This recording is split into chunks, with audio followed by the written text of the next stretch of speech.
morning, ma'am. How How are are you? you? I'm Fine, good, ma'am. fine. So, dear all, today we have Dr. Megha with us, and she will be taking cranial nerve examination. So, I request Dr. Avi to formally invite Dr. Megha.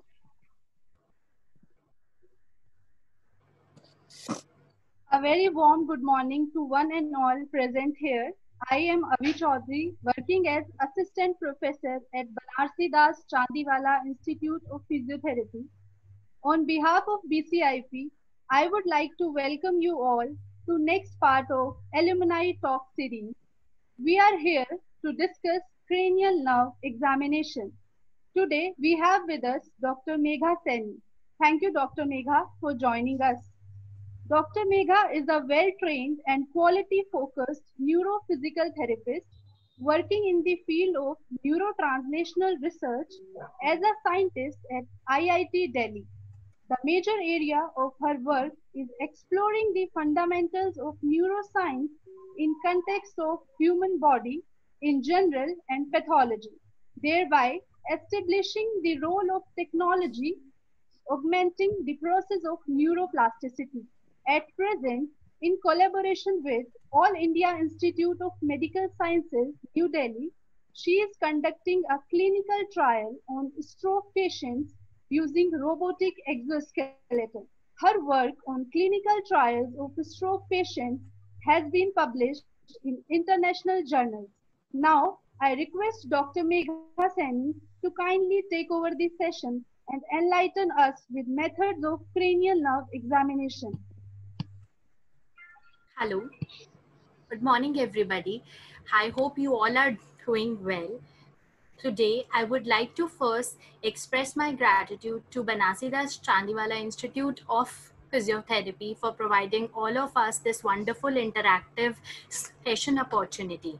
And without further ado, I would like to start with the topic of interest, cranial nerve examination. So, as you all are aware, the cranial nerve examination is an important component.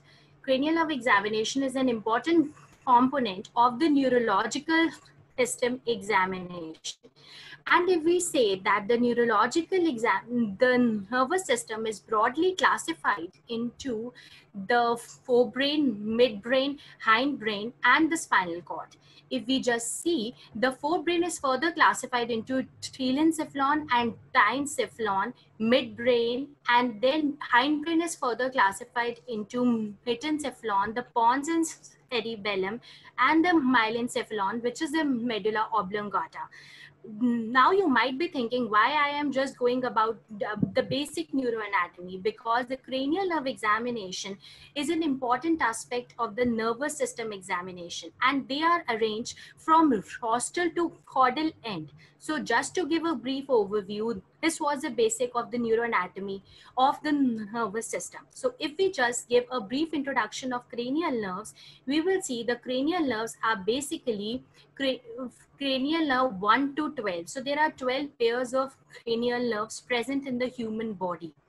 All of these are arranged from rostral to caudal end, and they are basically named according to the function they perform. If we say that the first cranial nerve, which is also called as the olfactory nerve, here you can see, as the other cranial nerves, this cranial nerve has sensory and the motor fibers. So in this diagram, as you can see, this red nerve pattern shows the sensory nerves, and the blue nerves, they show the motor nerves. So olfactory is a sensory nerve originating from olfactory bulb.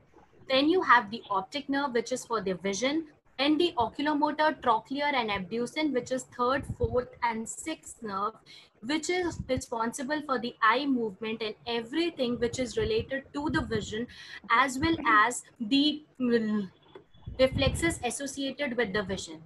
Then you have the fifth nerve called the trigeminal nerve, which is a mixed nerve having the fibers, both blue and red fibers, as you can see in the diagram. Then we have the seventh nerve, which is called the facial nerve, which is responsible for the muscles of facial expression and some sensory component as well. After this nerve, we will go to the eighth nerve, which is called the vestibulocochlear nerve, which is responsible for the hearing or the auditory function, as you can see from its name itself.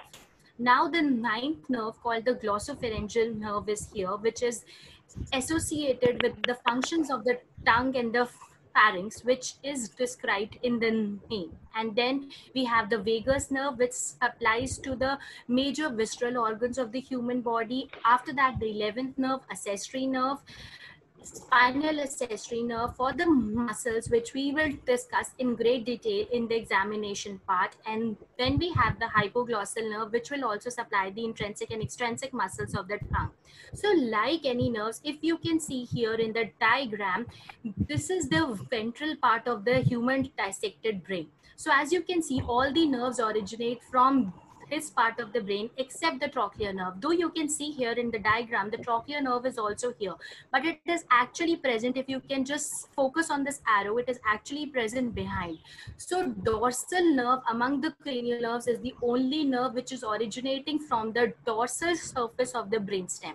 But after originating, it courses around the midbrain to join the third and the sixth nerve to enter into the orbit. Now, moving further, the cranial nerves have functional components associated with it. These functional components are classified as any other nerve in the human body as afferent and efferent. These afferent components are further classified into the somatic and the visceral.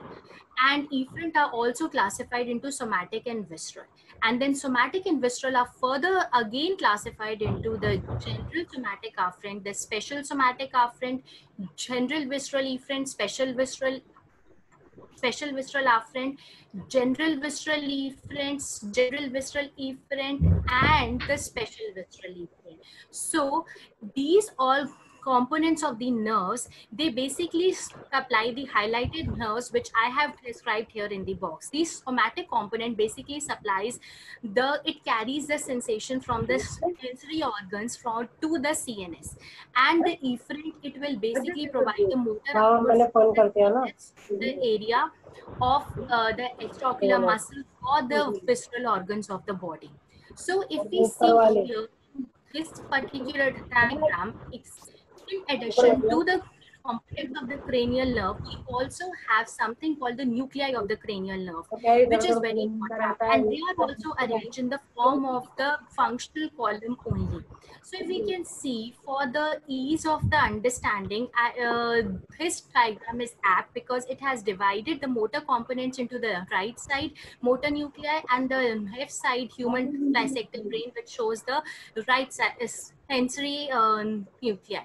So if we see in the motor nuclei, the first column we are going to describe is this red column of nuclei, which is basically describing the first oculomotor nucleus, trochlear nucleus, abducens nucleus, and the nucleus, hypoglossal nucleus. So we can see it is basically third nerve, fourth nerve, sixth nerve, and the 12th nerve. Now, if we go to another part, which is basically this blue column of nuclei, this blue column of nuclei consists of the it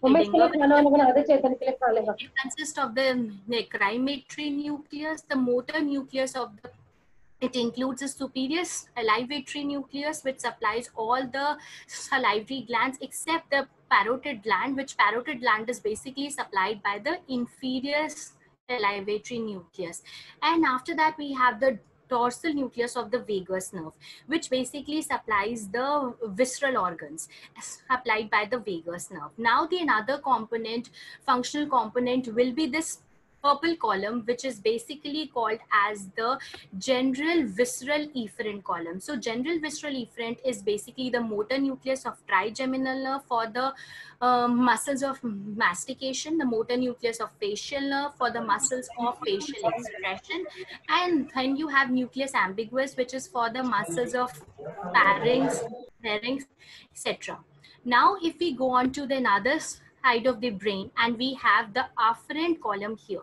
So if we look at this green nucleus basically is the nucleus of tractus solitarius. This is a general visceral afferent and the special visceral afferent column. So this basically supplies the fibers from the cranial nerve 7, cranial nerve 9, and cranial nerve 10. And if we see this orange, this is a bigger nucleus. This is the biggest of the nucleus of the cranial nerve. These are 3 nucleus basically. These are the nucleus of trigeminal nerve, which are originating from the midbrain, pons, medulla oblongata, extending up to the cervical column, C2 and C3. So this is the mesencephalic nucleus of the trigeminal nerve. This is the sensory nucleus of the trigeminal nerve. Then we have the nucleus of the spinal tract of the trigeminal nerve. Now the another column, or the last column, is the special somatic afferent column, which is described by the afferent, which brings the afferent impulses from the 8th nerve and basically the optic nerve. So afferent from the 8th nerve is the dorsal cochlear nucleus and the vestibular nuclei.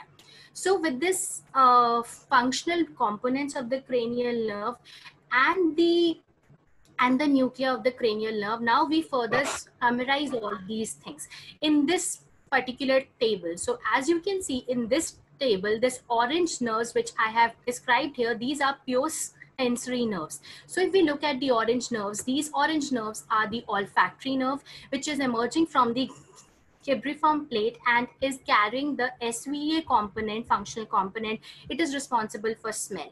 The optic nerve, which is originating from the optic canal, which is responsible for the vision. Then if we go for the sensory nerves only first, then you have the vestibular cochlear nerve, which is emerging out from the internal acoustic meatus, and it is responsible for hearing and balance. Now this 1, 2, and 8, these are the pure sensory nerves among the cranial nerves all present. So if we can see now these green highlighted portions, are the pure motor nerves. If we look at the oculomotor nerve, this is the motor nerve which has the general somatic efferent and general visceral efferent functional component, which supplies the muscles of extraocular muscles as well as the pupil sphincteri muscles, which is responsible for the pupil accommodation reflexes and the pupillary right reflexes as well. Similarly, the trochlear and the abducens ones, which are also responsible for extraocular muscle called the superior oblique and the lateral rectus muscle. And 2 more nerves are also there, which are a part of the motor nerve of the cranial nerves, which is the spinal accessory nerve and the hypoglossal nerve. The spinal accessory nerve, which emerges from the jugular foramina, it supplies the trapezius and sternocleidomastoid muscle, and it also supplies with few fibers of the cranial nerve 10 to the organs of the viscera.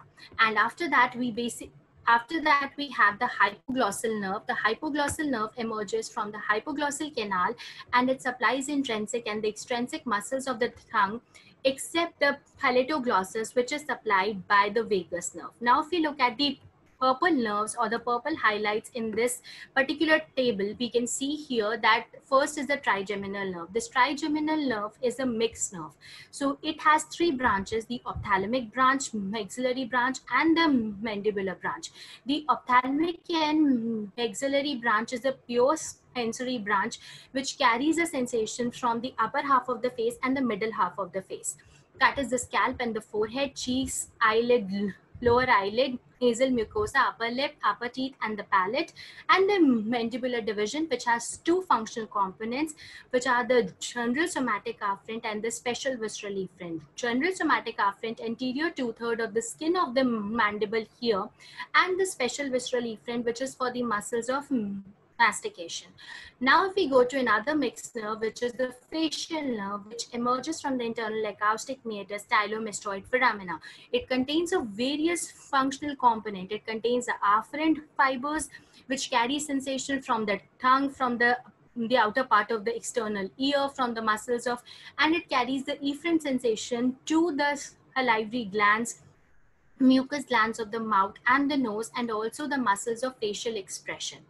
Next nerve, which is the ninth nerve called glossopharyngeal nerve, it originates from the jugular foramina, and it also has various functional components. The afferent components, as described in the table, from the tongue, it carries sensation from the tongue, external ear, middle ear, carotid body and sinus, the baroreceptor and the chemoreceptors about the blood pressure and the pH and the PaO2 and PaCO2 level, which is carried by the carotid body and sinus. Then you have the efferent component from the parotid gland and the stylopharyngeus muscle. Now we look at the vagus nerve, which supplies a vast area in the viscera of the body, and it has various functional components carrying the afferent sensation from various components of the viscera, and efferent to the smooth muscles of the pharynx, most of the GIT, and special visceral efferent to most muscles of the pharynx and the larynx.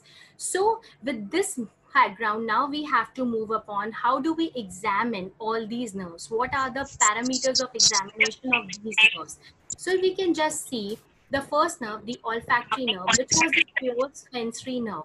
This olfactory nerve is basically responsible for the smell. So just like the basic pattern of examination which we follow in physiotherapy examination of any expertise, we first observe the patient.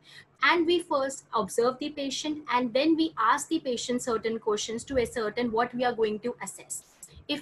So first of all, while olfactory nerve examination, we need to ask the patient that whether he has observed any abnormality in the smell sensation. If the answer to this particular question is yes, then we move on to the olfactory nerve assessment. Otherwise, we move on to the another nerve. So if the person answered that there is some kind of an abnormal sensation in the olfactory nerve, so how do we assess it? We first occlude one of the nostrils and ask the patient to close the eyes and provide the olfactory stimuli to the open nostril of the patient, and the patient has to sniff it. When the patient will sniff with the occluded eyes and occluded one nostril, we have to ask the patient to tell us whether he was able to sniff anything, whether some kind of a smell was present. And here we need to keep into mind is that the detection of smell is more important than the actual identification of the smell. And we have to always provide some kind of a pleasant sensory stimuli to the nerve, like vanilla, coffee, or orange. And the abnormalities, if there is present in this olfactory nerve, it is called anosmia, which is the loss of smell, which can be present as a part of a flu process or a nasal polyp, or there is some kind of a lesion which is present along the course of the olfactory nerve, where we can basically see some kind of an abnormality present in the nose, in the cribriform plate of the ethmoid bone, or the olfactory bulb, or at the base of the skull, which can be present in the case of a skull trauma or the tumor or the early sign of Parkinson's. Now moving on to the another nerve, which is the optic nerve, which is very important for the vision. For examining the optic nerve, the first question we are going to ask the patient is whether he or she is able to see a clock on the wall. If the patient is able to see a clock on the wall, another question would be whether he or she is able to exactly visualize the hand arm and the minute arm of the clock. And the important thing, but for the objective examination, for the visual acuity, as you might have all seen or experienced an ophthalmologist examination where they use Snellen chart or a pocket chart called the Rosenbaum chart. This visual examination, this is a chart and this is the distances from which the patient is expected to read. So the visual acuity is basically defined as the distance from which a patient actually reads, and capital D, it is the distance at which the patient is expected to read. And for testing the visual acuity, the one most important thing to take into consideration is the visual acuity will always be checked in the best corrected vision of the patient, which means if the patient wears the glasses, you have to allow the patient to wear the glasses or provide some kind of an external glass correction for the patient. And if the patient is using some kind of a pocket chart, then he or she has to hold it at an arm length away, usually 14 inches. And you have to instruct the patient to recite the least, the line with the smallest letter that the patient can read. Now, after the visual acuity, the important consideration is the visual field. For visual field examination, you have to check, there are basically, the visual field is the nasal part of the visual field, which is close to the eye, which is close to the nose, and the temporal part of the visual field. The nasal part and the temporal part are further divided into quadrants. The upper and lower quadrant of the nasal field and the upper and lower quadrant of the temporal part of the visual field. So you have to hold your hand superiorly and inferiorly and ask the patient if they can see both the hands, and they do, and do they look symmetrical to the patient. And you have to check each quadrant, and you have to check individual eye also to ascertain that there is not unilateral pathology present.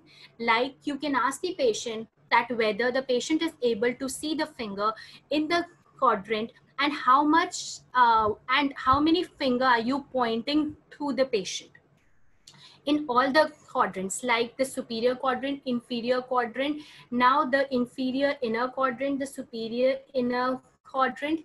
So like this way you will check the visual field of the patient, and you have to keep a distance of at least 3 feet from the patient while examining the visual field, and the distance between the finger and the patient eye should be 1 feet. But the formal objective way of assessing the visual field is the formal perimetry, which is the most accurate way of assessing the visual field.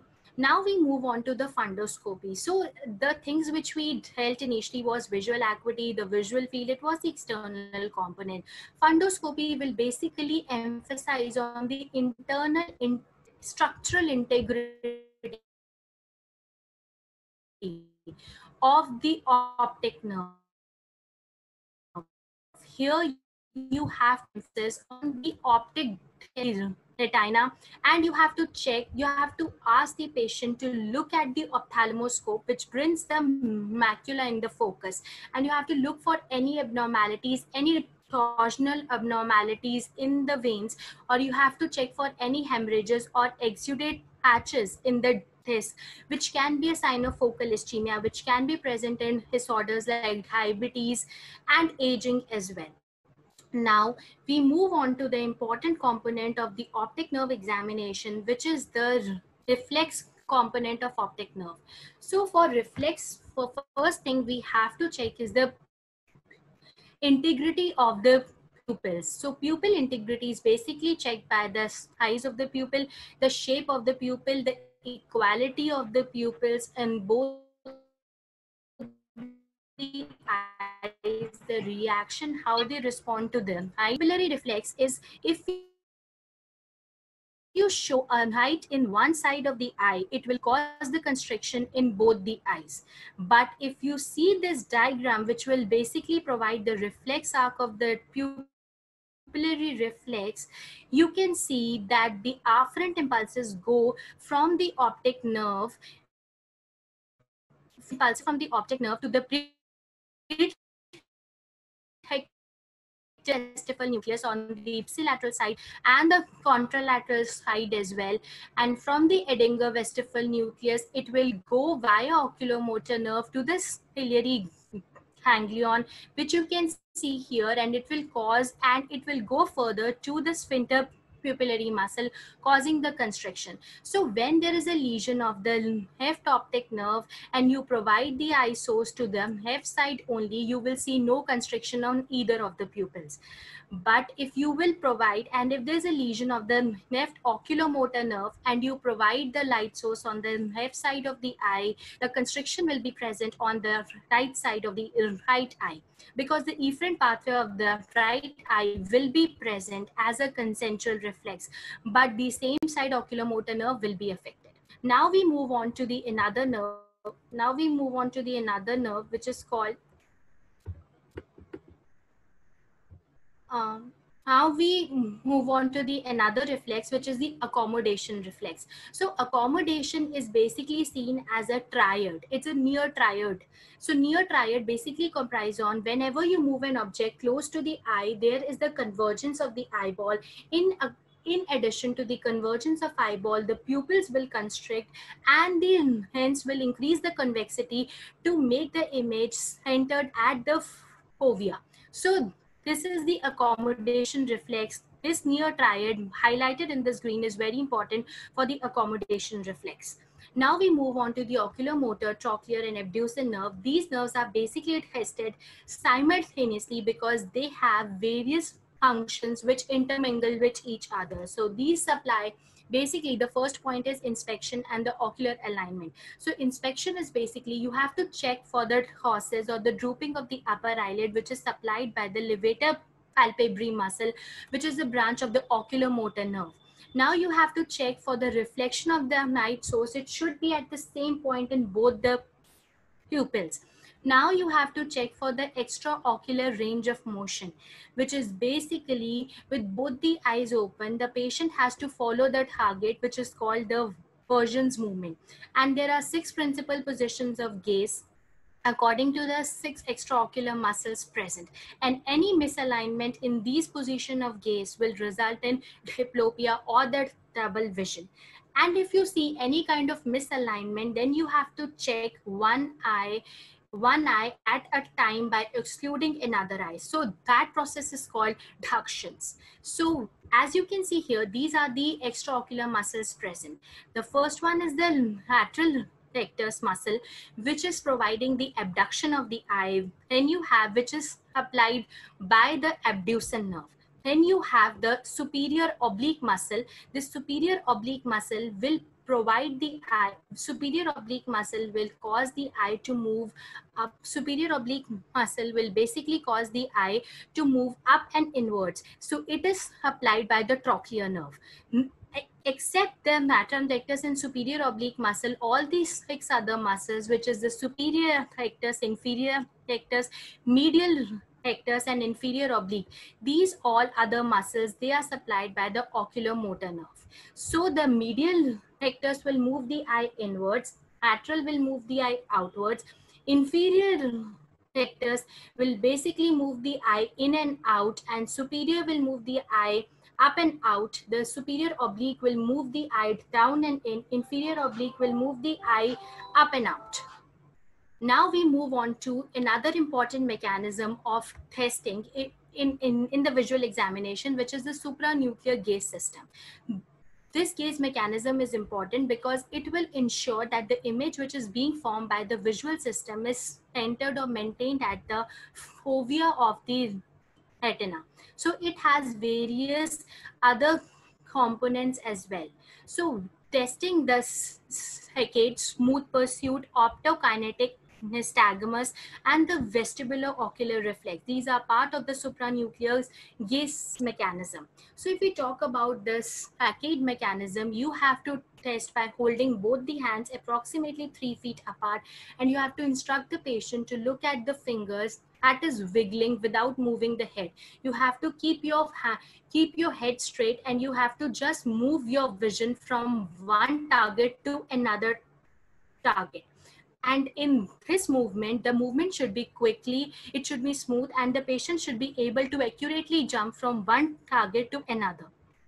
If you're going to check for the smooth pursuit, here what you are doing is you have to keep watching the target without moving the head.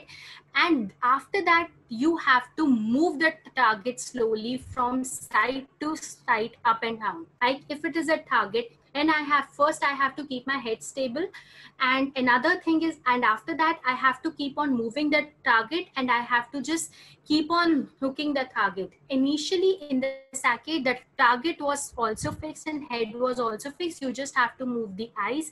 But in the smooth pursuit, the target is moving and patient has to move in accordance with the target. So it is called smooth pursuit. Now we have optokinetic nystagmus. Optokinetic nystagmus will basically check for the smooth pursuit and quick resetting nystagmus. You have a tape of various shapes like a star or a square or a circle, and the patient has to keep on moving the tape in between his hands, and he has to keep on looking, jumping from one target to another. So what you can see is, as you look from one target to another between your fingers to right and left, up and down, there's a brief pursue eye movement in the direction of the tape movement with a quick saccade or jerks in the opposite direction. This is optokinetic nystagmus.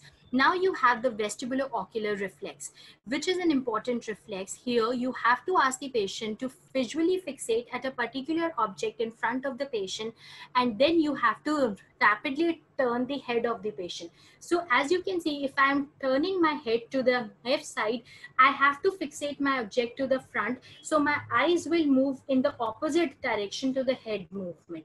Similarly, if I'm moving it towards the right side, my eyes will fixating the object will move towards the opposite direction.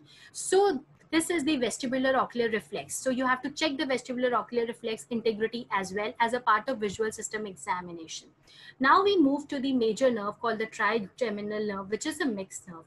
Trigeminal nerve has 3 branches, as you can see here in the diagram as well, the ophthalmic branch, maxillary, and the mandibular branch. So these basically you have to check the sensation of touch and pain in all these 3 branches of the trigeminal nerve, and along with this you have to keep into mind that this small portion of the lower mandible, this is not supplied by the trigeminal nerve, it is supplied by the C2 nerve. So this thing you need to keep into mind. So after sensory examination, you need to focus on the motor part of the trigeminal nerve. So motor part supplies the muscles of mastication. So we go on to one muscle to another. So first muscle is the temporalis muscle. So if you keep your hand on the temporal bone and you ask the patient to clench the teeth.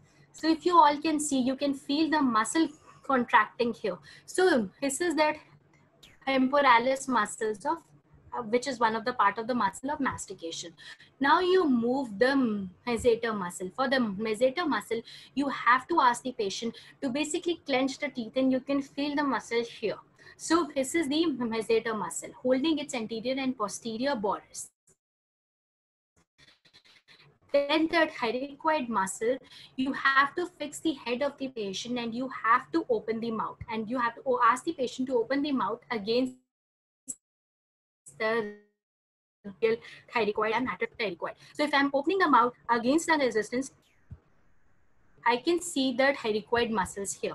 So if there is some kind of unilateral thyroid paralysis, the jaw is deviated towards the affected side. And if there is a bilateral thyroid paralysis, the patient won't be able to open the mouth. So there will be an inability to open the mouth. So you have to check it as a part of a motor examination of a trigeminal nerve. Now the certain reflexes are also a part of trigeminal nerve. First of these reflexes is a jaw jerk reflex. You have to keep a finger on the patient's jaw and you have to tap it with the hammer. So what you will observe is that strike the finger with the hammer, normally there is no movement. But if the jerk is present or it is positive, it indicates an upper motor neuron lesion. So upper motor neuron lesion above the pons. And the afferent and the efferent component of this trigeminal nerve is afferent and efferent component of this jaw jerk reflex is supplied by the trigeminal nerve. Now, if we move on to the another reflex, which is the corneal reflex. So corneal reflex, like all other reflexes, also has an afferent and an efferent part. Afferent part is supplied by the ophthalmic division of the trigeminal nerve, and the efferent is supplied by the facial nerve orbicularis oculi muscle, which is responsible for closing the eyelid. So you have to, what you have to do is you have to provide a cotton hip applicator to the limbic junction of the cornea, and you have to ask the patient whether he is able to feel anything over the cornea, and you have to observe for the blink response of the eye. Now we move on to another important nerve, which is the facial nerve. The majority of the facial nerves applies the muscle of facial expression. And firstly, you have to inspect. Inspection and observation usually involve the symmetry between the two halves of the face and whether there is some kind of an involuntary movement. So asymmetry can be present. It can be a flattening of the forehead or flattening of the cheek, or there can be a drooping of the mouth. So these all parts come into the inspection part. So what are the functions specifically? You have to wrinkle the forehead like this frontalis muscle, close the eyes like orbicularis oculi muscle, show the teeth like buccinator muscle, and purse the lips, which is orbicularis oculi oris action, like this. So sensory part of the facial nerve is also there, which will basically provides the afferent impulses from the anterior 2/3 of the tongue. So you have to provide the afferent impulses by a cotton tip applicator dipped in a solution of sweet, salt, sour, or bitter. And the very important part people usually see is that what is the difference between the lower motor neuron palsy and the upper motor neuron palsy of the facial nerve. So as you can see in this diagram, the upper motor, basically the facial nerve arises, has a representation from both sides of the cortex, here. So when there is some kind of a lesion which is present after it exits in the internal acoustic meatus or outside the external extracranial course, then you can say that the entire half of the face will be affected. But if there is a supranuclear lesion, like in this particular diagram, the fibers which are coming from the opposite hemisphere kind of a facial palsy. So if there's a UMN kind of a lesion, so the opposite side of the fibers which are coming from the opposite hemisphere are still intact. So you will see that the upper half of the face is still spared by the upper motor neuron kind of a lesion associated here. So this is a difference between LMN kind of a facial palsy and a UMN kind of a facial palsy. Now we move on to the vestibular cochlear nerve. So vestibular cochlear nerve, as the name suggests, it basically contains two parts. A vestibular part. The vestibular part will basically be responsible for the balance and equilibrium, and it basically, while examining the vestibular part, we will check the vestibular ocular reflex, which we have already discussed, and we have to check another test, which is the caloric functioning test.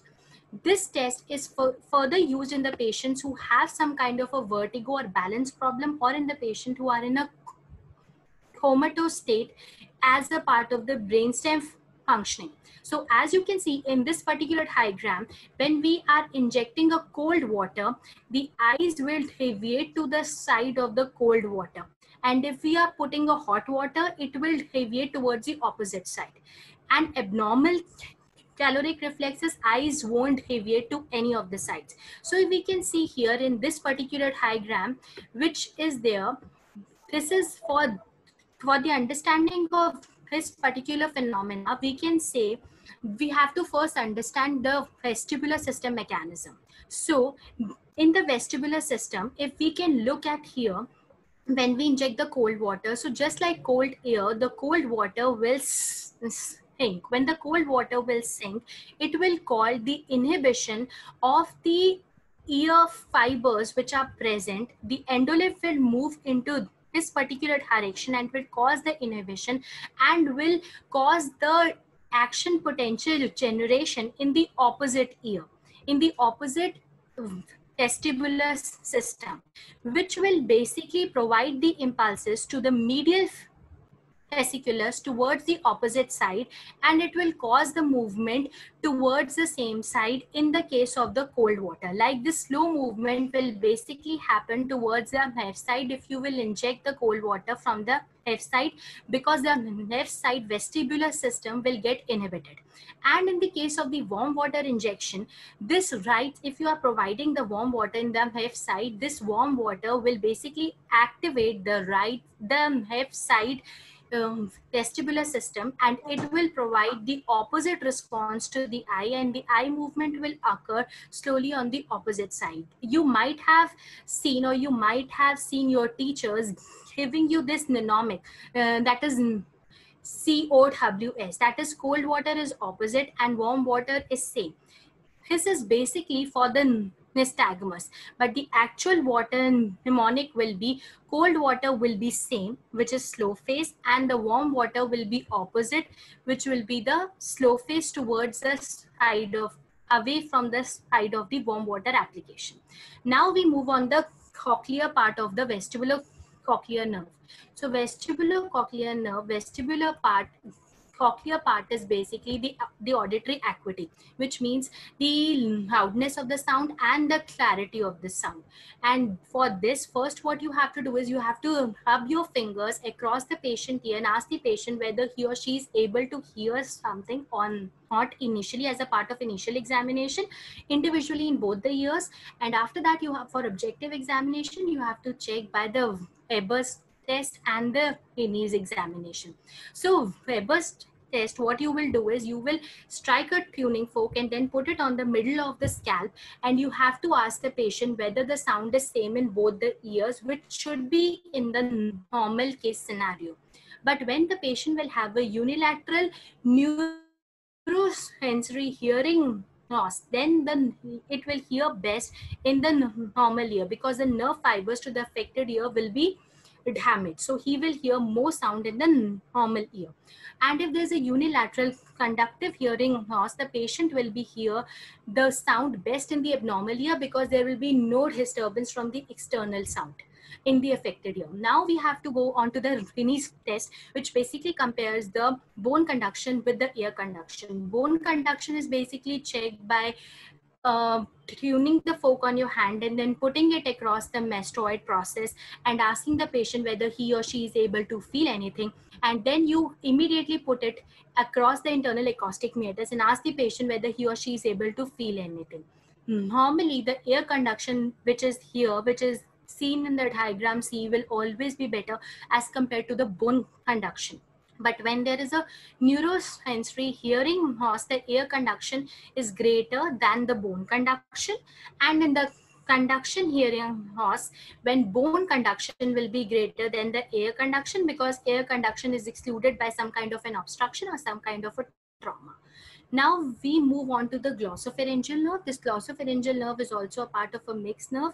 It supplies the posterior 1/3 of the tongue. All the sensation you can check by providing the hot, sweetie sour solution to the posterior tongue in the extended tongue posture, and the patient's vision is occluded. Then you have the same component to test the glossopharyngeal and the vagus nerve simultaneously by asking the patient to say ah and opening the mouth to check the symmetry of the palate, and the nasal air space should be very little.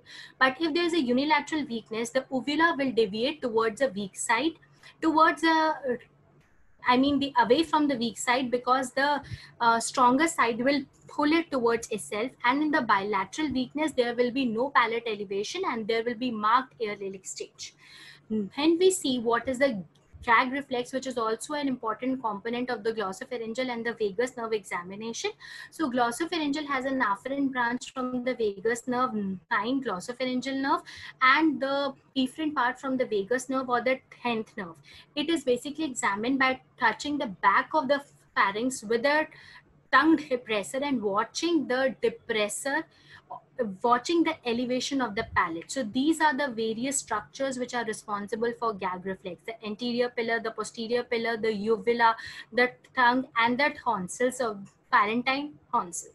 Now we move on to the spinal accessory nerve. Spinal accessory nerve will provide the basic efferent fibers to the trapezius and the sternocleidomastoid muscle. So the trapezius muscle can be examined by shrugging the shoulders and checking the integrity of that muscle bulk and the strength.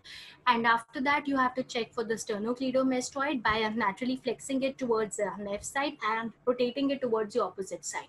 And you have to provide the resistance to check for the strength, and you can observe the bulk by observation and inspection or palpation. Now you have the hypoglossal nerve. So hypoglossal nerve supplies the all intrinsic muscles of the tongue and some extrinsic muscles as well, like styloglossus, hyoglossus, genoglossus.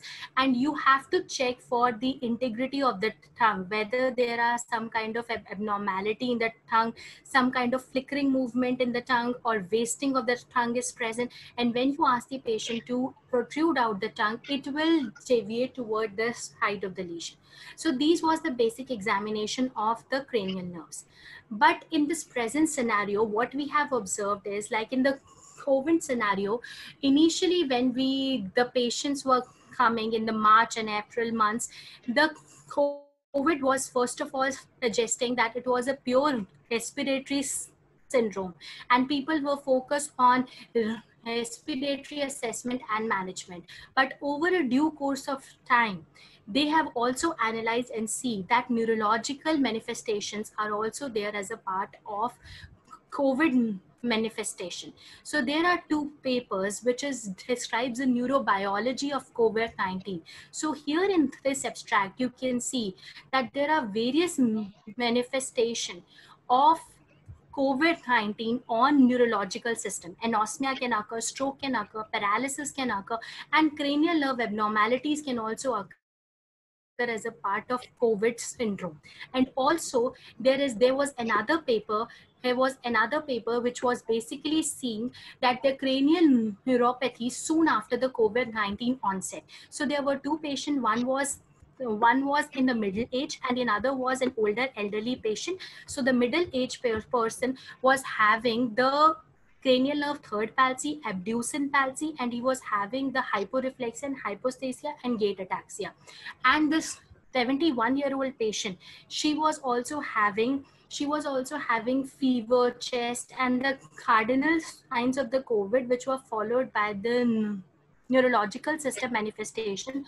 Ophthalmoplegia was present as a part of this cranial nerve neuropathy associated with it. So in the end, I would like to put an emphasis that whenever you are examining a patient, the holistic examination and assessment is the key of effective healthcare management for the patient. So whatever the disease is, whatever the scenario is, you need to holistically examine the patient. You have to check for each and every system, because every system of the human body have dynamic interrelationships with each other. So on his note, thank you all for patient listening and your attention. Thank you, everybody. Thank you, Dr. Megha. That was an exemplary explanation. Now, I would like to take up some questions from our audience. So the first question is, as you discussed about sensory neural and conductive hearing loss, so I just want to ask, what are the common causes of conductive and sensory neural hearing loss? Okay, so as I might have discussed in the vestibular cochlear nerve examination, there is sensorineural assessment and the conductive assessment as well.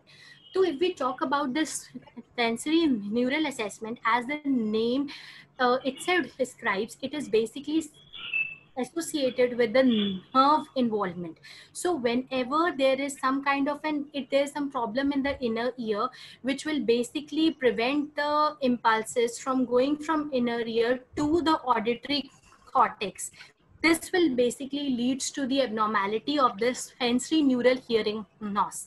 Sensory neural hearing loss is like the patient is able to hear what you are saying, but they won't be able to judge the loudness of the sound, or they won't be able to seek the clarity of the sound. And it can occur because of the various disorders. It can occur because of genetic disorders as well, and it can occur in vitro also by the infections encountered by mother to the fetus, like toxoplasmosis, rubella, herpes, or it can occur as a part of the some kind of a tumors which are present in the inner ear. It can also present as a trauma to the inner ear. It can be present as a Meniere's disease or the mumps. So these are some kind of common causes which can cause a sensory neural hearing loss. But here you need to keep into mind is, while treating this, there is no medical or surgical management of this kind of a disorder. So only thing is that you can provide the assistive devices, like you can provide the cochlear implant or the hearing aids for these kind of patients. But in contrast, if you look at the conductive disorder will basically the disorder in which there is a problem with the conduction from the outer or middle ear to the inner ear, which can happen because of the some problem in the outer ear issues or the middle ear issues. Outer ear issues can be infection, can be trauma like otitis externa. It can be because of the trauma or some kind of a tumors associated with the outer ear. And in the middle ear also, like tympanic sclerosis can be present. Some kind of an wax can also get accumulated in the outer ear, which can also be a part of this. It can be osteosclerosis can be present. And then there can be some kind of an oscular chain discontinuity disorder can also be present. And here one thing which differentiates from the first disorder is that here the patient is able to hear. The clarity is only the issue here, but if you increase the volume, the patient will be able to hear normally. So the treatment for this kind of a disorder will be like if there is some kind of an obstruction like wax collection and all, so you can remove the wax collection, you can provide antibiotics or as well. And in the severe cases and all that, you can provide the compensatory assistive devices like hearing aids or the bone or the implants, cochlear implants. Thank you, Dr. Megha. Next question is, how can we examine diplopia? Okay, so diplopia is actually double vision. But if we have to say what a double vision is, it can be further classified into monocular diplopia and binocular diplopia. So when a person comes to you and you are examining the visual field of the patient in all the four quadrants of each eye, you need to occlude the vision on one eye and you have to clearly at an object or some Snellen chart, like if it is fixed on the wall. And if the patient says that, okay, I'm able to see it clearly, then it is fine. If the person says, no, I'm able to see two images, one which is clear and the another which is at the back of the clear image and it is quite blurred, that is when you will say, okay, it is a monocular diplopia which is present in the patient. And similarly, you have to check for the opposite eye as well. In the binocular diplopia, the person will basically feel normal when one eye vision is occluded, but when he has to see with both the eyes, there will be double vision. But in diplopia, one thing you need to keep into mind is that only one image will be clear. That image will be the real image. The later, which is the blurred image, it will always be the illusionary image, or it will be a fake image when the muscles are not able to adjust itself to the fixatory part of the visual field, and they form an image on some another point except the fovea of the retina. So that is diplopia. Thank you for the explanation, ma'am. The next question is, what are the potential effects of increase or decrease of cerebrospinal fluid pressure on cranial nerves? Okay, so cerebrospinal fluid pressure is basically, as we all know, we are from the physiotherapy background only, from the medical background. So we know that CSF is basically has a root. CSF is usually 150 ml, which is present at any time in the brain. It is a fluid which is present in the cranial and spinal sinuses, venous sinuses, and which provides a shock absorption, which maintains the homeostasis. So it is basically originating from the natural ventricles, moving down from there by intraventricular foramina to the third ventricle, from there to cerebral aqueduct to the fourth ventricle, and from fourth ventricle via foramen of Nashka and Magendie, it will go on to the venous absorption by the arachnoid villi in the cerebral venous sinuses and spinal venous sinuses as well. And the one thing which we need to take into consideration is the CSF exert in the inert buoyant pressure inert pion pressure, which will keep the brain and the cranial nerves protected from the downward traction force which is occurring because of the weight of the fluid and this generation. So whenever there is an imbalance or there is an increase in the increase or decrease in the CSF pressure, these traction forces will cause the compression of the nerves, and they might result in various pathologies like ophthalmoplegia, facial nerve weaknesses, trigeminal nerve weaknesses, and sensations can be present, vertigo can be present, headache can be present, and photophobia can be present associated with it. But the exact neurobiological mechanisms associated with this are still under research and clinical trials. Okay. Thank you, Dr. Megha. The last question is, what is the most common method of examining nystagmus in clinical or hospital setup? Okay, so nystagmus is basically the involuntary movements which are present, involuntary wobbling movements of the eye. So examining the nystagmus is that the patient is in a sitting position. You have to ask the patient to keep his head fixate to a particular object in the front or to the examiner itself, and you have to provide some kind of an object. You can provide a tip of a pen, or you can provide a paper, and you ask the patient to, without moving your head, you have to focus on that side of the paper.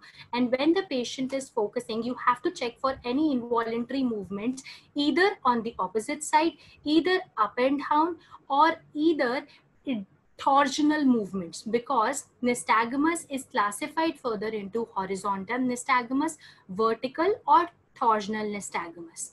And similarly, you have to check it with the other direction also. You have to check it whether when the patient is focusing on the target object, where there is some kind of an involuntary movement towards the opposite side, or in the vertical direction, or in the torsional direction. And nystagmus classification, how you have to check is, you have to ask the patient history as well. History is very important. The age of onset is important. Whether the nystagmus is constant or the intermittent is really important part of the nystagmus examination, and whether it is present with positional changes also. So it is also important for the patient. Thank you, Dr. Megha. Thank you for clarifying our doubts. Now, I would like to ask one personal question. How well did BCIP prepare you for your current occupation? Okay, so it's an interesting one. Okay, so I would, so as I have already said in my testimonial as well, so BCIP has always embodied to establish strong foundation among its students. Strong foundation, be it in terms of academic curriculum, or whether it is in academic curriculum in theoretical wise or the practical wise. I still remember during my course of graduation, we were moved into the practical OPD sessions with the patients itself, even though in the first year it was just for the observation matter only. But with this observation also, we learned quite a deal. We learned by passive learning technique, which is quite by seeing what our teachers are doing and how they are examining the patient, what to see in a patient when they enter a particular clinic, and all those things. And also this practical exposure was really important, because what is the thing is that when you get into a particular system and you get involved in a particular system, you learn more from a practical exposure just by earning it on just by theoretical knowledge and all. And another thing is that BCIP, our mentors and teachers, they have always been there for us. During our course of graduation also, and after that also, if we need to ask something out of the context also, they were always available. And they have always asked us to think out of the box. I still remember my BPT thesis. When everybody was searching about the parent article and all. My guide used to tell me, why are you searching for parent article? Research is, you don't know what the result will be. You just seek your interest, what you want to do. You just go for it, plan out the methodology, see what people have done in particular arena according to that particular your area of interest, and you then analyze, you then go about the thing. So I think this inquisitiveness, the way to move forward and getting involved into a particular situation and then exploring the pros and cons of that situation is what BCIP has inculcated. And one thing more important, we are here. This is the finest example of what values BCIP holds. I mean, we all are here being alumni, being passed out from past so many years.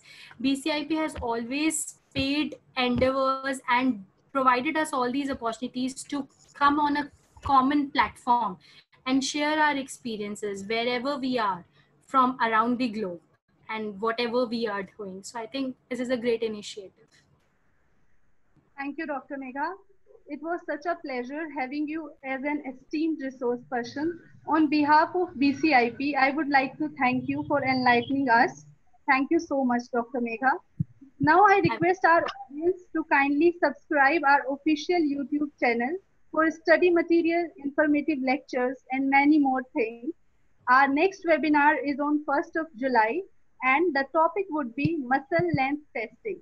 Thank you all for joining us. I hope you all have enjoyed today's session. Thank you.